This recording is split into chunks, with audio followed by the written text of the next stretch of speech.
Hello, everybody, and welcome to our podcast, Welcome to Livingston, where we invite local businesses, people, and organizations in to talk about what they are giving to our community. My name is Don Patella. And I'm Angela Patella, and we're with the Patella Group Real Estate Professionals. As realtors and brokerage owners, we bring valuable insight into the local market and community every week. Thanks for listening, and welcome to Livingston.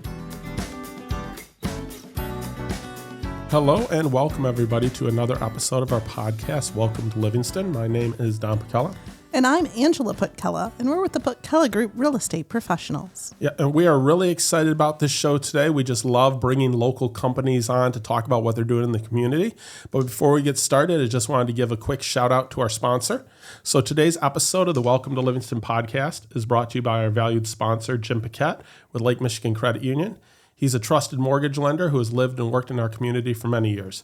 Jim Paquette's dedicated to helping our neighbors achieve their home ownership dreams and is proud to support all the local businesses that make our area special. Excellent. Well, I'm excited about our show because working with houses, it really is helpful to have good vendors that we can trust, that are professional, that we can recommend to our clients. And this is one such person. Yeah, so we are excited to have with us the owner of R&B Painting, Ryan Schingeck. Thanks so much for coming today. Thanks for having me. Yeah. So we've used you ourselves. We've recommended you to our clients countless times. Many. And we thought that it would be really kind of handy just to have you on and kind of talk about paint and, and let's talk some paint. To houses and all that, Especially since, the funny thing is, and I know we'll talk a bit about it, but before we get started, so many people think that they can do it themselves and it's so easy, but it's not easy. And when I saw you come into our house and I'm like, good God, this would have taken me days, and it's just poo, poo, poo. Mm-hmm. Yeah, it's amazing what a professional touch, how different it is than a DIY project. We get a ton of homeowners. Like, painting is something you can do on your own. It is a luxury to be able to pay for it. You can do it on your own, but what a difference it is to have professionals come in and do that. It's a great feeling when those clients are like, oh my gosh, this would have taken me forever. I could never have cut a line like that. It's a good feeling. Yeah, it makes a difference. Now, what types of jobs do you do? So we do anything from painting cabinets, pretty much run the gambit on the interior, ceilings, walls, trim, doors, exterior, we do all that. There's certain aspects of painting that I don't do, but if you can think of it, I've probably done it when it comes to painting. Yeah. Right. Makes sense. Yeah. Yeah, and I know some of the, it's interesting you said about like cutting the line. I think that's like the biggest difference we see because being realtors, we go into houses all the time. Oh, yeah. And you can always tell, even when they think they did a good job, you're like, for the average person, that's a good job. But when you see the difference, it makes a huge difference on just the feel of a room. Oh, yeah. Yeah, how clean. When all the lines are precise and everything, it gives it a cleaner feel, for sure. No, I totally agree.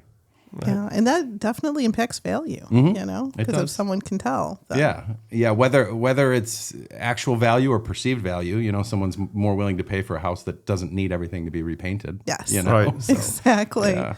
And within that is colors. You know, so often people are like, "Oh my gosh, I need to repaint that because I don't like color X, Y, or Z." What colors are people favoring these days? And I think we're still in kind of the tail end of the gray phase. Okay. But we're doing a lot of beiges. People are, and even more than that, I think we're getting into some yellows a little bit, which brings me a little bit of late 90s feel. Yeah. Because we did a lot of those gold colors in the late 90s, and I've done that now a couple of times. And the other one, I'm going to be honest, I'm not a fan of it, but I've seen this a lot, is the all white. Everybody's just doing white everything, white ceiling, white walls, white trim and doors. It's a very clean look. It's super boring to me. And I'm fairly boring as it is when it comes to picking color, but the all white look, it can look great, but for me personally, not a huge fan. Right. Right. That's almost like what you get from the builder. Mm-hmm. Yeah. And to the point where now you're paying a professional to come in and hand cut it all and make it white instead of them just come in and spray it for cheap. So wow. Yeah. Now, are you seeing when you sit down and talk to someone, are you seeing people that are like doing different colors in every room, or are they looking at like a theme for the house? Or I think that question lends to who you can tell a seasoned homeowner is. Okay. Like a homeowner who has had work done in their house for many years, they will tend to do one main color. And maybe behind closed doors, they'll throw a color or two. But mostly we'll just do one color through all the main areas, and that way you decorate based on that color. The younger clients, I will say, however, they will feel the need that they have to do a different color in every room. Gotcha. Like kitchen to living room, it can be joined by an archway, but yet they'll do 2 different colors in each room. And for me, if it's a similar color, like it's on the same palette, it can create some flow. But if not, now you're jumping every room you walk in, you feel like you're in a whole different zone of the house when really you're just a step away from the kitchen and into the living room. Right, Yeah. exactly. What about accent walls? I didn't think about that. That's the best way, in my opinion. If you want to add some color variants, accent walls are probably the best way to do that. That way you get a little something. Maybe a lot of times people will do one big dark wall, and it'll be the main wall of that room. And that's kind of the way to break up, the monotony of having one color throughout the main part of the house. Right. Cool. And is that becoming popular again, the accent wall? Yeah, I would say that has been pretty consistent over the years, that the accent wall has been a thing. Got ya. Absolutely. It's interesting that he mentioned the whole young thing, because I remember when we got our first house. Oh, yeah. We had a different color in the kitchen and the living room, and there was nothing between that except for like the breakfast very nook. different. Yeah, it wasn't a real natural break. Right. Yes. Yeah. And so, again, you feel like you're like, oh, this is a new room. I have to do a new color. And it's like, no. Yeah. You don't have to. No. It's more of an amateur thing, I guess. And of course, back then, we did the texture paint since that was so hot. Yes. And then as you own the house a while and then need to paint over it, which I think you were the guys kind enough to have to do that. No, I'm very happy that theme has kind of gone away. Yeah. Right. The textured paint, the faux finish. That stuff is no thanks. Yeah, Right, yeah. exactly. Yeah, you're adding sand and other things into the wall, and you're like, well, It seemed cool in thought form, but then in execution, it's like, I don't know, man. Right. Was this a good idea? Yeah, No, the answer's tough to no. work no, with, yeah, no, you know? kind of like those popcorn ceilings. Oh my gosh. Can we not talk about popcorn ceilings, please? Oh my gosh, since we were talking about colors, what is your favorite color then? So my favorite color, it's a Benjamin Moore color, and my employees, will laugh at me for saying this, but it's Revere Pewter. It just goes with everything. It's a nice grayish color. It picks up different tones depending on the lighting, but you can accent it with pretty much anything. Anywhere from white to black will kind of flow with it. It does tend to lean a little more on the green side in the sun, but if you don't mind a little bit of green, it's a beautiful color. Nice. Yeah. And you used a word there that I do remember. You're the person in my mind that coined that, is grayish. Yeah, grayish. So yes. kind of a gray beige. Well, I was glad I could bring it to you. I can't remember who brought it to me, but I use that term way too often, grayish. Yeah. But people know immediately when I say it, they're like, oh, I know what that means. I've never heard the word, but I know exactly what that means. Yeah. Right. Because of the gray, since gray is so popular, I do remember as we were talking colors, because you were very consultative, right? Because I'm not good at color. I wasn't sure what was going to look well. Yeah. And I was just saying, oh, let's paint it gray. And you're like, okay, help me out here. Because there's purple gray and blue gray and green gray and beige gray. Grays lean, grayish. they lean every direction. And as you said, consultative, that's something I do try to bring. If people want some help with color, I will help. I will limit how much I help, because again, if I walk in and you have 60 different swatches on your island, I'm like, okay, we need to throw 3/4 of these away immediately, because this is too much choice for you. Right. So yeah, if you give me a general idea of what direction you want to go in, I can normally tell you what colors I've painted that look great. Yeah. Excellent. Yeah, because firsthand you're working with them. Right. Yeah. And I think something that a lot of people, when they're painting themselves, don't realize till it's too late is that the color changes based on the lighting of the day, right? 100%. Yeah. Yeah, Right. it's going to look different. It's going to look different from night as it would in the middle of the day. That's why I always tell people, if you're going to paint a little sample, try not to do it on your wall. Try to do it on something you can move around. They have poster board or something like that. Yeah. That way you can move it around from different areas of the room that it's going to go in, or different rooms if need be, if you're going to do a common color throughout. And that way you can see it in every different light and what it's going to look like on each different wall, because it will look different. Each wall in a room, if you have one big window, each wall will kind of take on a different look.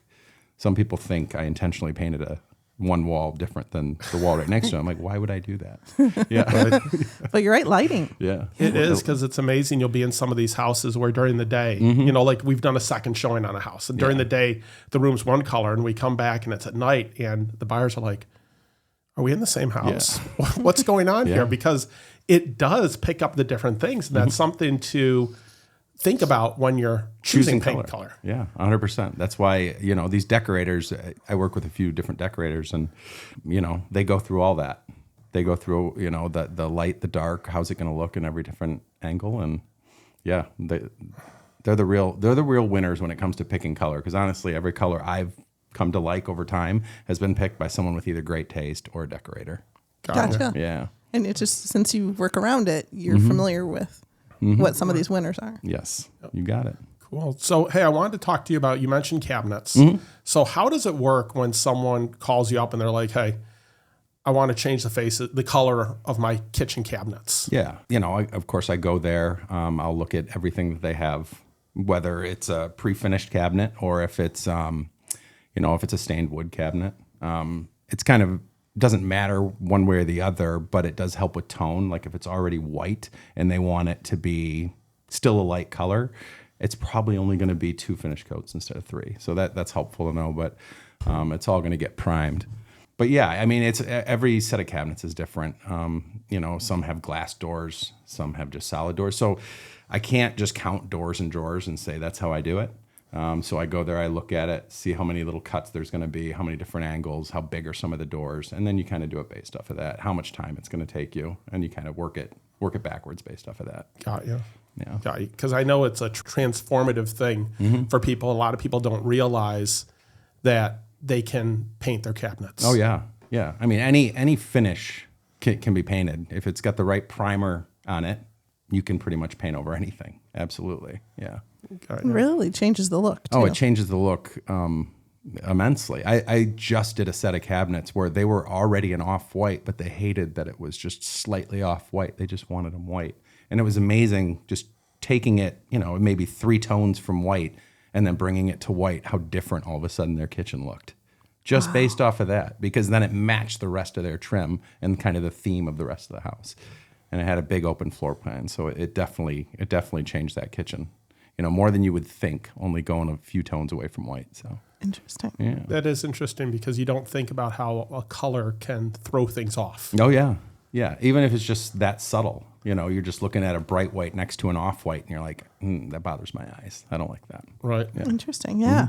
And it probably just makes things pop, makes things brighter, crisper. You know, more modern even. Right. I was going to ask, when you come into someplace, you'll take care of a little bit of drywall damage and such too? Yeah, so we'll do all the repairs. The only thing I get asked to do that I don't do is I'm not going to hang full sheets of drywall. That's not really what I do. There are professionals that actually do drywall. There are some painters that do drywall, but I would say a lot of them aren't going to take on a full drywall job as well. So I'll do small pieces of drywall if need be, if it's what's needed to get the job done. But yeah, I'll do all your cracks. I'll fix seams. Little stuff, big stuff. If your son put his fist through the wall because he's having a, 14-year-old meltdown, which happens, honestly. I'm sure you guys are not surprised with how often I have to fix punch holes in walls. Right. And all that stuff we take care of for you. It's all kind of rolled into the price. Yep. What about those 2-story foyers or some of those tall great rooms? I mean, in terms of bringing in. They've got challenges. We always get asked, do you guys use scaffolding? And I'm like, no. We use the high ladders. We cut everything from high ladders, and then we roll it all from the ground. Okay. But yeah, we take on those projects. We haven't had one yet that was too much for us to handle. I'm waiting for that one. So come on, people, challenge me. Yeah, there we go. There we go. Those tall ladders are really remarkable. They are. No, you can definitely see that. And I know some of them. I love that you use the tall ladders and that you're doing it that way, because sometimes people come in and they have a painter come in and they're walking around scaffolding in their house for days. Yeah, and I don't like that aspect of it, but I also don't like setting up the scaffolding. That's like that whole, we've done it enough times to where I'm like, I don't want to do this. And there hasn't been a room that I've felt like I needed to do that. And not to mention, if you're going to use scaffolding, you probably have to clear out the whole room. And some people just don't have the ability to do that. Right. Like in a living Right. room, like let's say a great room, a 2-story living room. People don't always have the ability to remove all their furniture. So we work with them the best we can. We move the stuff for them. As long as they minimize what's inside it, we'll move it. We'll make it easy for us. We try to make it easy for you. Cool. Makes a difference. Now, what jobs have you most enjoyed? Oh, What do you like the best? that's a good what you do? question. I think it varies. I think more so it's the clients. Like a lot, the job is the job. It has different aspects I enjoy and don't with everything, but I think I have my clients that I love working for. There's a lot of them. I would say there's a handful, but no, there's a lot. I've been doing this over 20 years. So no, there's a lot of clients. And that's the best part is my repeat clients who I have a great relationship. It's like you get there and they want to sit you down and feed you breakfast. You're like, no, I'm here to work. Yeah. And you're such a people person, yeah, right? I try to be, yeah. And I think that makes such a big difference on the professionalism because sometimes people in the trades aren't known for being so professional. So when we have clients that are looking for referrals and then they say paint, like, oh my gosh, Yeah, like we my got a guy. paint guy is my best guy. Yeah, that's cool.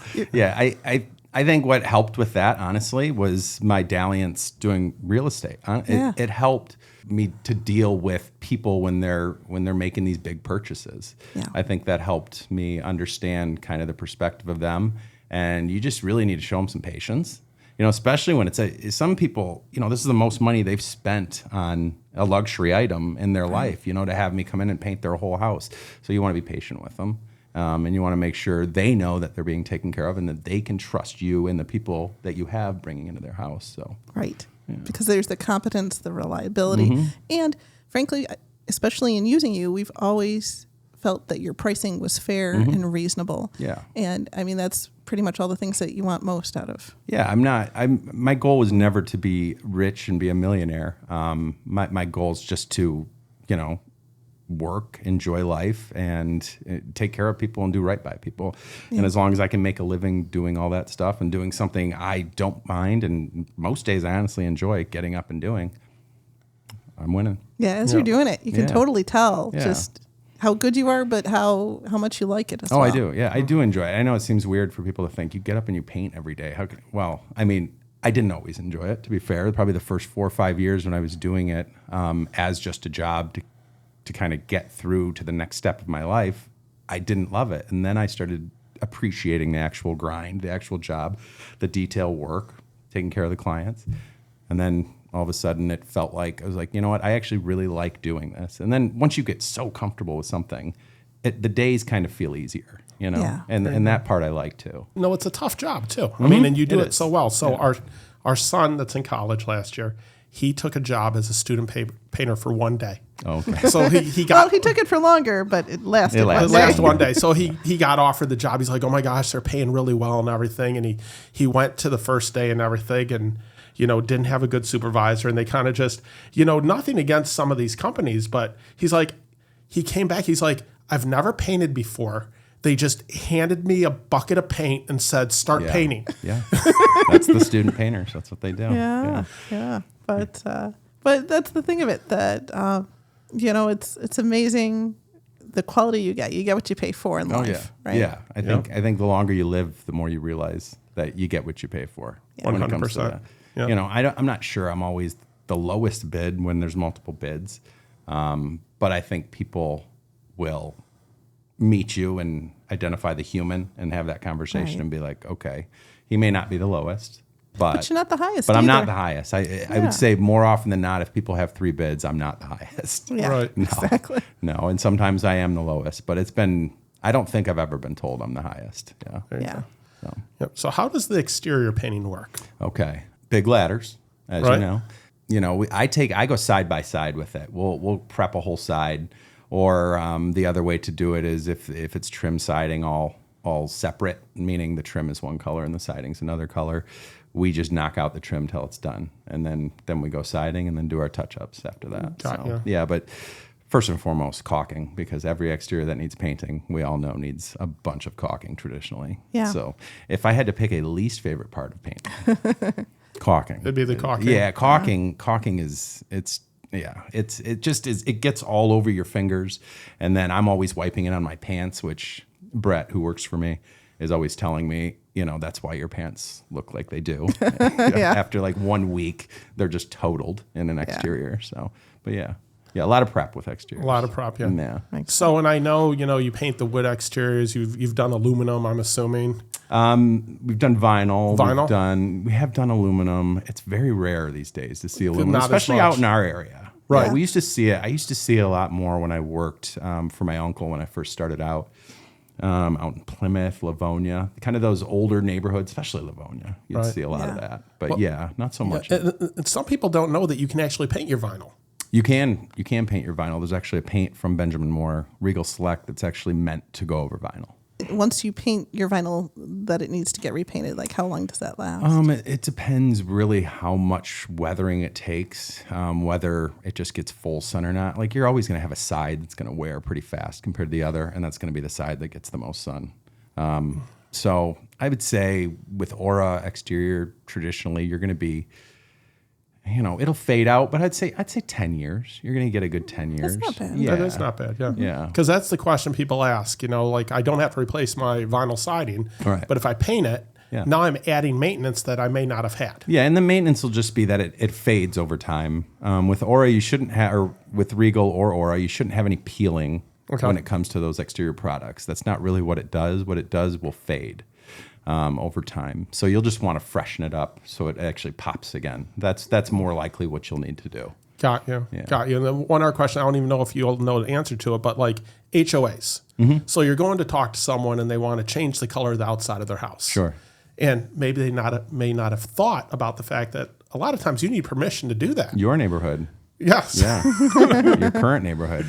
It's happened recently a few times where we've went in there and they were like, we're supposed to get our color approved, but they don't. And it's not really my problem. As long as, I'm just there to do a job. It's their job to do all that stuff. Right. Got you. Yeah. But we've never had any real issues with it. So Very cool. That's good at least. yeah. But Yeah. I think a lot of times people don't realize that they're, part of an HOA. That is something that makes a Well, a difference. lot of those times they ask for forgiveness instead of permission, right? Exactly. And I think as long as you're not being a little crazy with the color, Right. ridiculous with the color, I think they'll be more than willing to look the other way more often than not. Yeah, it's amazing where you go around and you see some unusual houses sometimes. Like, I'm not going to call out any houses, but in Livingston County, there's some that I could mention. Yeah, there's one in downtown Brighton. I drive by. I know which one you're talking about. Yeah.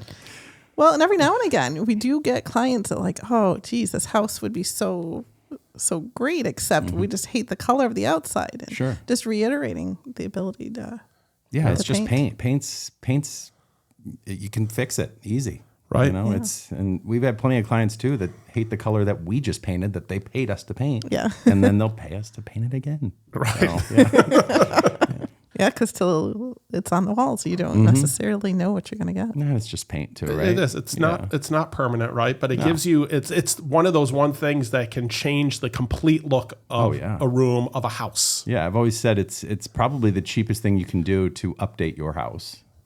Honestly, is to paint it. So Ryan, in terms of the brands of paint, what is it that makes a brand important? Like how is it that some of the paints are better than others? Well, personally, I'm a big fan of Benjamin Moore paints. I've mentioned Benjamin Moore a couple times already. So I think usability, as far as how easy is it to work with, finish, and how well it holds up. I think those are probably the most important things I think of when using a paint. Now, there are some paints that are very hard to work with, but they're very high-end paints that I think aren't really for the DIY person unless you have some experience or watch some videos. And some of them are, I would say, the bathroom paint or a Bath and Spa from Benjamin Moore, which is a fantastic paint for bathrooms. It actually comes in more of a matte finish, which I know doesn't sound something that you'd want in your bathroom, but believe it or not, it works out really well in there. But it's a hard paint to paint with. And so is, honestly, the whole interior Aura line. It's their highest grade paint, but the problem is when you cut in, it has a weird, like, kind of drying time. You're almost best off either cutting the whole room in and letting that whole cut in dry before you even try to roll, or you try to cut and roll as you go. And that's where more of the professional comes in, because the average homeowner is not going to be able to go at the same speed as someone who's been doing it for a long time. Right. Yeah. So what I traditionally do is I'll cut and roll as I go, but I know some people will just cut the whole room in. Like one of my employees will just cut the whole room in and then roll, because if you don't, as soon as that roller touches that cut-in line, and if it's a little tacky, it starts to pull the paint in like a weird way and leave the stippling, and you can really see where those spots happened. And the other thing that Aura will do is it'll sag on you. That's what we call the sagging, where it almost seems like it's not drying fast enough, and it starts to build up and run down the wall. And Wow. that can be really scary the first time it happens to you, especially Brett and I had it happen to us one day. We were at a house and we were using a brand new product, and that started happening, and it was a giant wall. And my it was gosh. like, and you either had to start addressing it immediately, which we did, but it was almost too late to start addressing it. We had to sand the whole wall down again and Holy start cow. from scratch. But that's how you learn. You screw up once or twice. Right. You're like, Well, yeah, and that's the big thing for the person that's doing it themselves. Yeah. So when we first got our house, we were using what would have been like a high-end trendy paint at the time and such, and like the reds were really popular. Oh, yeah. Right.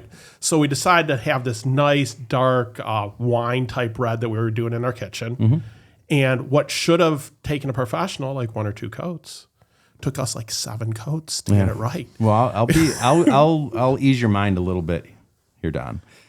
So reds, deep reds, they're traditionally 3+ coaters for even the professionals. So even if you prime, they're just a really don't have a ton of like actual pigment. I think what they told me at the paint store is it's the amount of clear base that is in it, that paint, which causes, I don't know what exactly it causes, but it doesn't allow the color to saturate enough. So you just have to keep doing multiple coats. Wow. So does that make you feel a It little makes better? it a little better, but the thing is, we learned in that is to use a professional like you, because when you're doing paint and everything, you're either trying to make the paint stretch as far as possible because you're trying to save money, and then when you make a mistake, your mistake compounds itself 100%. and all of a sudden you're like, I need another gallon of paint, I need this, I need that. Yeah. No, it's that's totally fair, man. Yeah. No, that's totally fair. Now, I've often wondered in terms of, like you said, matte and the glossy and the, what's the difference between the paints and what are best to use? Yeah, so I would say ceilings, you always kind of want to go flat because you can see across them and the light will shine across them. And so you just want to minimize any ability to see flaws. So the flat paint will hide, most of the flaws, but it won't give you that durability that an eggshell will give you. That more durability. An eggshell is traditionally what we use on the walls, the eggshell finish.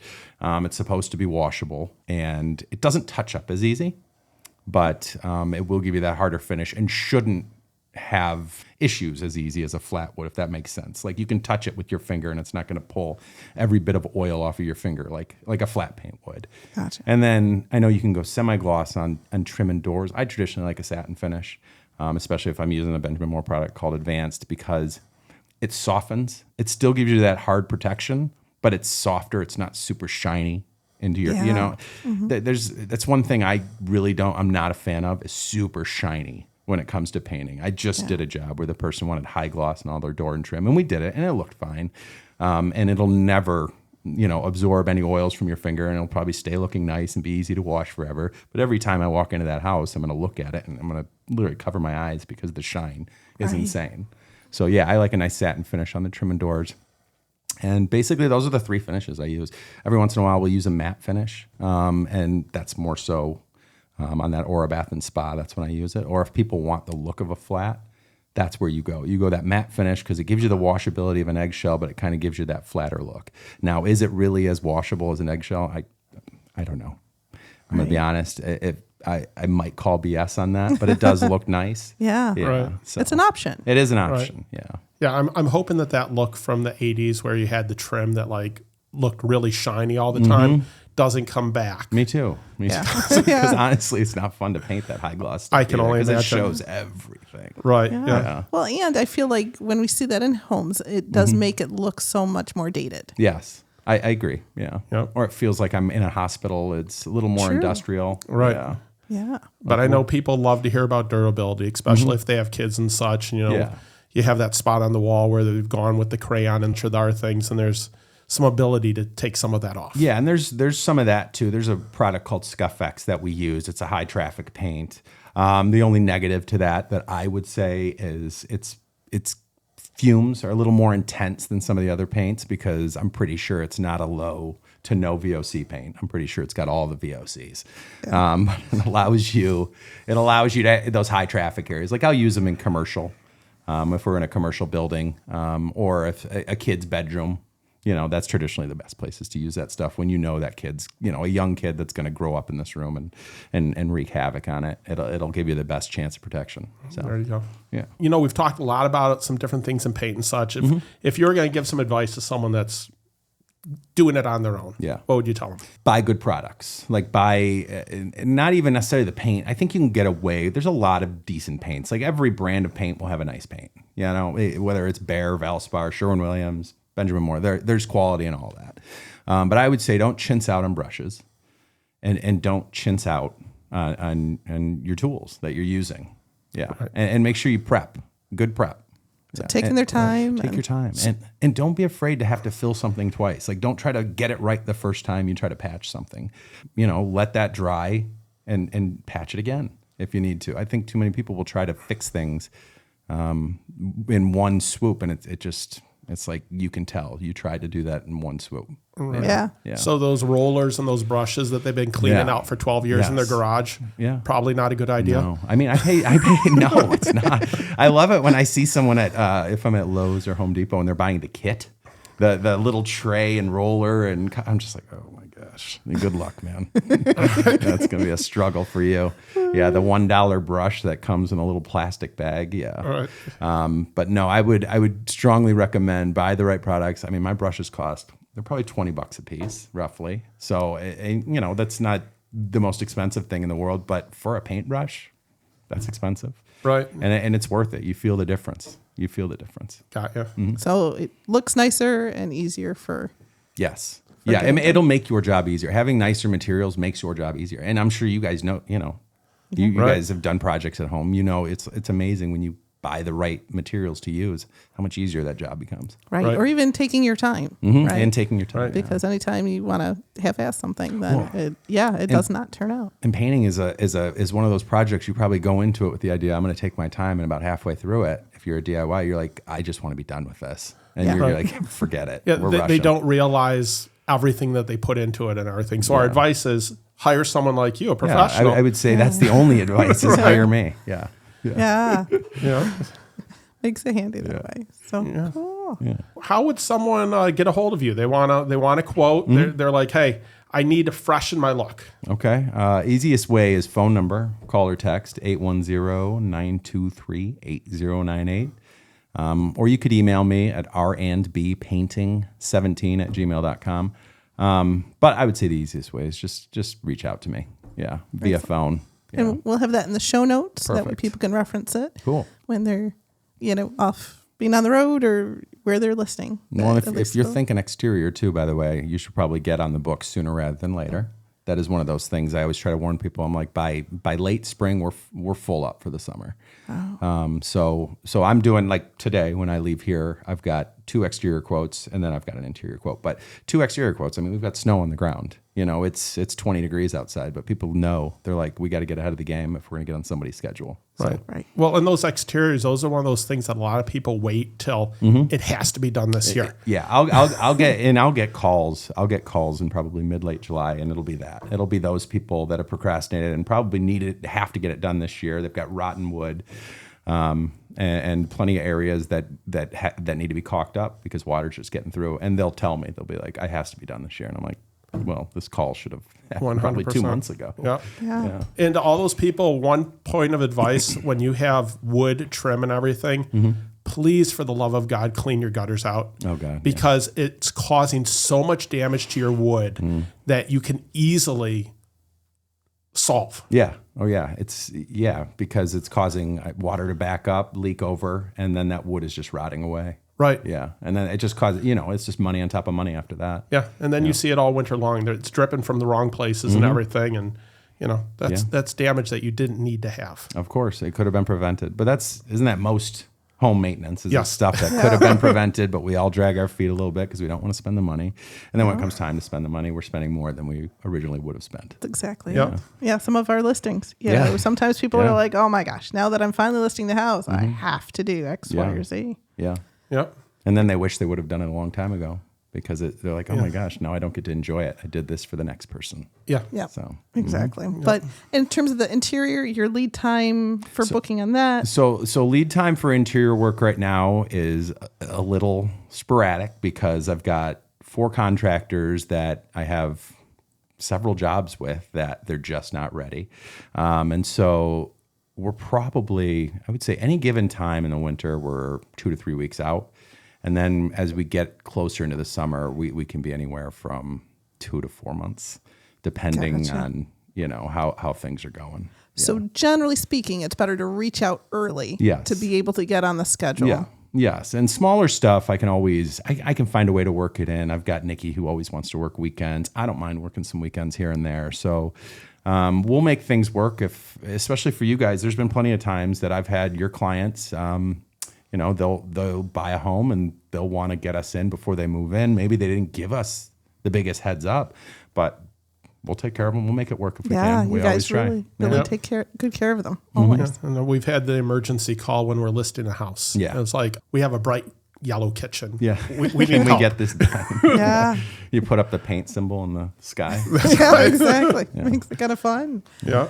Well, cool. Well, I'm so glad that you had the time to come Absolutely. and talk about paint with us. I think we had some fun topics we were able to get As, on. as 100%. fun as paint can be talked about, I think we did it. There you go. It was a pleasure, guys. Honestly, thanks for having me. Well, thank you so much. And hey, everybody out there, please check out this episode. Share it with your friends. Check out some of our other episodes. You can find us on Spotify, Apple Podcasts, pretty much anywhere that you're looking at your podcast, or just go to welcometolivingston.com and we have a link there as well. We will have Ryan's information in the show notes. He's a great resource for reaching out to for any of your painting needs. Amen. Thank you so much. Thanks. And Thanks. And welcome to Livingston.